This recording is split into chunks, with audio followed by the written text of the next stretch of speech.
Welcome back to The Explainer. Today, we're diving into the incredibly complex, fragmented, and honestly, surprisingly diverse world of the Arabian Peninsula over 1,400 years ago. It's so easy to just picture endless, isolated sand dunes when we think of this era. But actually, the reality of pre-Islamic Arabia was this massive, buzzing hub shaped by global trade, cutthroat tribal politics, and a huge diversity of beliefs. So we're going to travel back in time a bit to figure out the foundations of a society that eventually sparked one of history's biggest transformations. To get there, we'll follow a quick roadmap. We're going to cover the land of trade, then look at tribes, honor, and survival, followed by the sheer power of poetry, society, and desert life, the melting pot of beliefs, and finally, Mecca as the great crossroads. All right, let's jump right into part one, the land of trade. They say geography is destiny, right? Well, the Arabian Peninsula is sitting right smack in the middle of Africa, Asia, and Europe. And despite those endless deserts and seriously limited fresh water, merchants completely thrived here. How? By basically acting as the vital connective tissue between massive global superpowers. We're talking the Byzantine Empire, Persia, East Africa, and India. They weren't just isolated out in the dunes. They were the essential, hard-traveling middlemen of the entire ancient world. And we aren't just talking about trading basic survival goods either. We're talking absolute top-tier luxury. Spices, raw silk, fine leather, frankincense, stuff that was literally worth its weight in gold back then. It was this powerful economic engine, pumping wealth straight through the desert, that turned certain little settlements into booming commercial hubs over the centuries. Which brings us to part two, tribes, honor, and survival. So, you really have to ask yourself, how do you actually survive without a central government?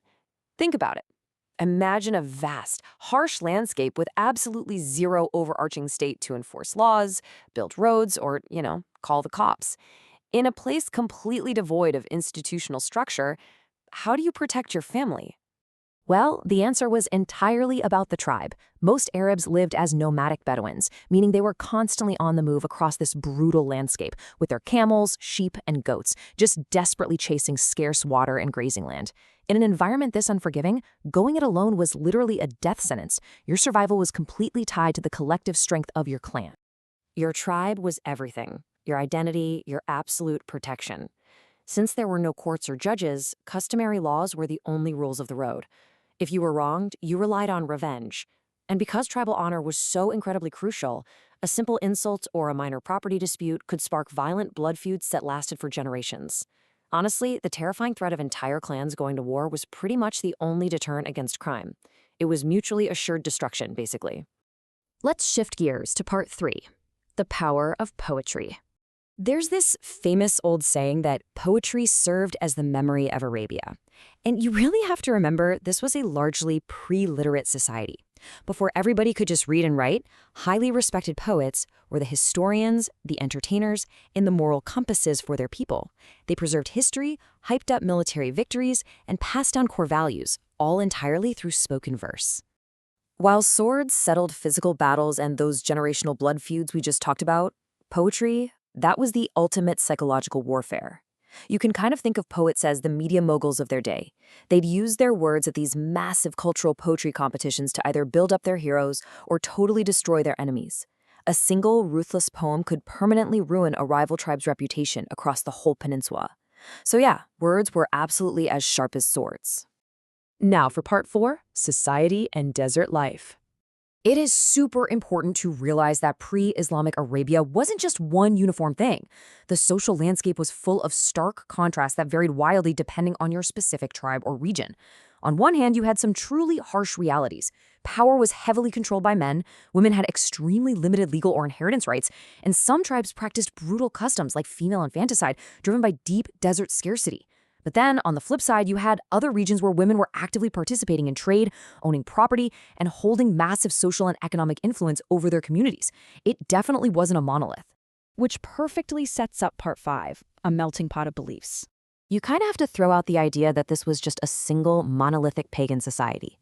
Arabia was this vibrant, deeply diverse marketplace of faiths. Yes, most tribes practice polytheism, worshiping multiple gods and keeping sacred idols in Mecca's Kaaba, but they definitely weren't alone.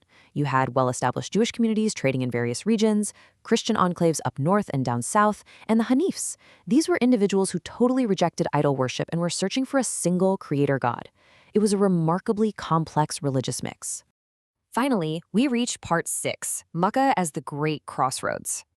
So, powerful, established kingdoms actually did thrive, but mostly just on the outer edges of the peninsula.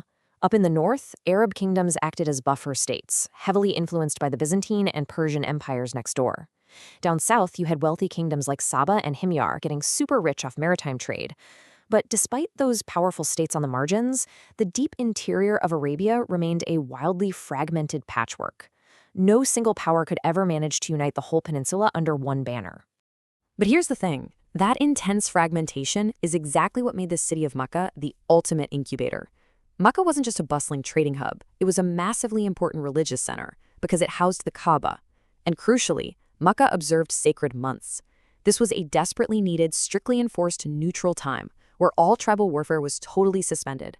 Merchants and pilgrims could travel safely, markets exploded with activity, poets threw down in competitions, and rival leaders could actually negotiate alliances without getting assassinated.